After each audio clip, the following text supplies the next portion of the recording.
ಅಕ್ರಮ ಬಡ್ಡಿ ದಂಧೆ. ಅಪ್ಪ ಮಗನ ವಿರುದ್ಧ ಪ್ರಕರಣ ದಾಖಲು. 6.15 ಲಕ್ಷ ನಗದು ಜಪ್ತಿ. ಬೆಳಗಾವಿ ಜಿಲ್ಲೆ ಗೋಕಾಕ್ ನಗರದಲ್ಲಿ ಕಾನೂನು ಬಾಹಿರವಾಗಿ ಹೆಚ್ಚಿನ ಬಡ್ಡಿ ವಸೂಲಿ ಮಾಡುತ್ತಿದ್ದ ಇಬ್ಬರು ಬಡ್ಡಿ ದಂಧೆಕೋರರ ವಿರುದ್ಧ ಗೋಕಾಕ್ ಶಹರ ಪೊಲೀಸ್ ಠಾಣೆಯಲ್ಲಿ ಪ್ರಕರಣ ದಾಖಲಾಗಿದೆ.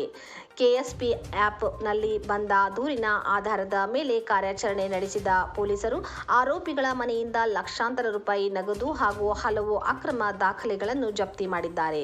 ಗೋಕಾಕ್ ನಗರದಲ್ಲಿ ಅಕ್ರಮ ಬಡ್ಡಿ ದಂಧೆ ನಡೆಸುತ್ತಿದ್ದ ಯಲ್ಲಪ್ಪ ಬಿರಾಜಗೋಳ್ ಹಾಗೂ ಆತನ ಮಗ ವಿಠ್ಠಲ್ ಯಲ್ಲಪ್ಪ ಬಿರಾಜಗೋಳ್ ಎಂಬುವವರ ಮೇಲೆ ಗೋಕಾಕ್ ಪೊಲೀಸರು ಪ್ರಕರಣ ದಾಖಲಿಸಿಕೊಂಡಿದ್ದಾರೆ. ಸಾರ್ವಜನಿಕರೊಬ್ಬರು ಕೆಎಸ್ಪಿ ಆ್ಯಪ್ ಮೂಲಕ ಸಲ್ಲಿಸಿದ್ದ ಅರ್ಜಿಯನ್ನು ಆಧರಿಸಿ ನ್ಯಾಯಾಲಯದಿಂದ ಸರ್ಚ್ ವಾರೆಂಟ್ ಪಡೆದ ಪೊಲೀಸರು ಆರೋಪಿಗಳ ಮನೆಗೆ ತೆರಳಿ ದಾಳಿ ನಡೆಸಿದ್ದರು. ಪರಿಶೀಲನೆ ವೇಳೆ ಮನೆಯಲ್ಲಿದ್ದ 6.15 ಲಕ್ಷ ರೂಪಾಯಿ ನಗದು ಹಣ ಹಾಗೂ ಅಕ್ರಮ ಬಡ್ಡಿ ದಂಧೆಗೆ ಸಂಬಂಧಿಸಿದ ಹಲವು ಬ್ಲ್ಯಾಂಕ್ ಚೆಕ್ಗಳು, ಪ್ರಾಮಿಸರಿ ನೋಟ್ಗಳು ಮತ್ತು ಖಾಲಿ ಬಾಂಡ್ ಪೇಪರ್ಗಳನ್ನು ಪೊಲೀಸರು ಜಪ್ತಿ ಮಾಡಿದ್ದಾರೆ.